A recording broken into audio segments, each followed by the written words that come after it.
नबी पाक सल्लल्लाहु अलैहि वसल्लम तशरीफ फरमाते, कंजुल माल में हदीस है, हजरत सैयदा आयशा सिद्दीका रदी अल्लाह ताला अन्हा फरमाती हैं, दोपहर का वक्त हुजूर के आराम के औकात होते थे तो सरकार तशरीफ फरमाते, जलवा फिगन थे।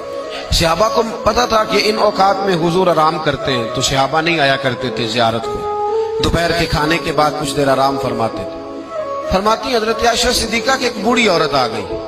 उस औरत ने जब आकर के दरवाजे पे दस्तक दी और जब वो बोली ना, उसने गुफ्तगू की, उसके जुमले महबूब के समात अक़दस से टकराए। कहते अल्लाह के महबूब जल्दी से उठ के बैठ गए। हुजूर ने उस बूढ़ी का इस्तकबाल किया और हुजूर ने उसे बिठाया। फरमाती हर आने वाले मेहमान को हुजूर बड़ी इज्जत देते थे, बड़ा नवाजते थे, हर आने वाले मेहमान पे बड़ा करम फरमाया करते थे, लेकिन इस खातून को ज्यादा एजाज दिया।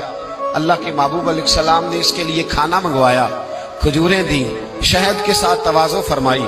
फरमाते वो बीबी बातें करती तो मैं दिलचस्पी देखता। महबूब पाक सल्लल्लाहु अलैहि वसल्लम ने बहुत ही ज्यादा अहमियत दी। महबूब करीम अलैहिस्सलाम जब वो बातें करती तो हुजूर दिलचस्पी से सुनते, उनके सवालात के जवाब बड़ी गहराई और गहराई से देते। हजरत आयशा सिद्दीका फरमाती है, देर के बाद वो बूढ़ी उठी, कहा हुजूर अब मैं चलती हूँ। तो नबी पाक ने तहाइफ तैयार किए। एक सहाबी को कहा इनके साथ जाओ और तोहफे इन्हें दे दो। कहते हैं जब वो बूढ़ी चली गई तो मेरे दिल में ख्याल आया, हुजूर अब मस्जिद जाएंगे, जब रात को वापस आएंगे ना फिर मैं महबूब से पूछूंगी ये खातून कौन है।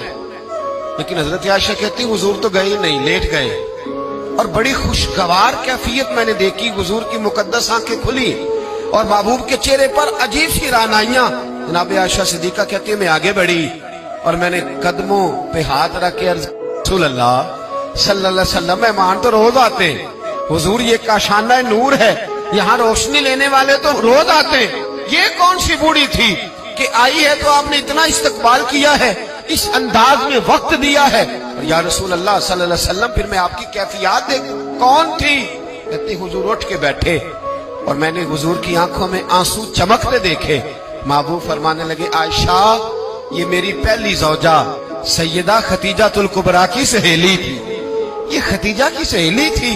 फरमाया जब हम मक्के में रहते थे तो ये खतीजा से मिलने आती थी, खतीजा इन्हें वक्त देती थी, इनका इस्तकबाल करती थी। ये कमजोर होती थी तो खतीजा तोहफे देती थी। फरमाया आज जब ये दोबारा आई है तो पिछली सारी यादें मेरे जहन में ताजा हो गई है, वो सारे ख्यालात तसव्वुरात फिर से उजागर हो गए। और फरमाया मैंने वो सारी निस्बतों को, उन सारी बातों को निभाने की कोशिश की जो खतीजा का इसके साथ रिश्ता था। और फिर बात इस जुमले पर खत्म की। फरमाया हुस्नुल अहद मिनल ईमान, फरमाया ताल्लुक को अच्छे तरीके से निभाना ये भी ईमान का हिस्सा है। ताल्लुकात को, अहद को, पैमान को अच्छे तरीके से निभाना ये भी ईमान का हिस्सा है।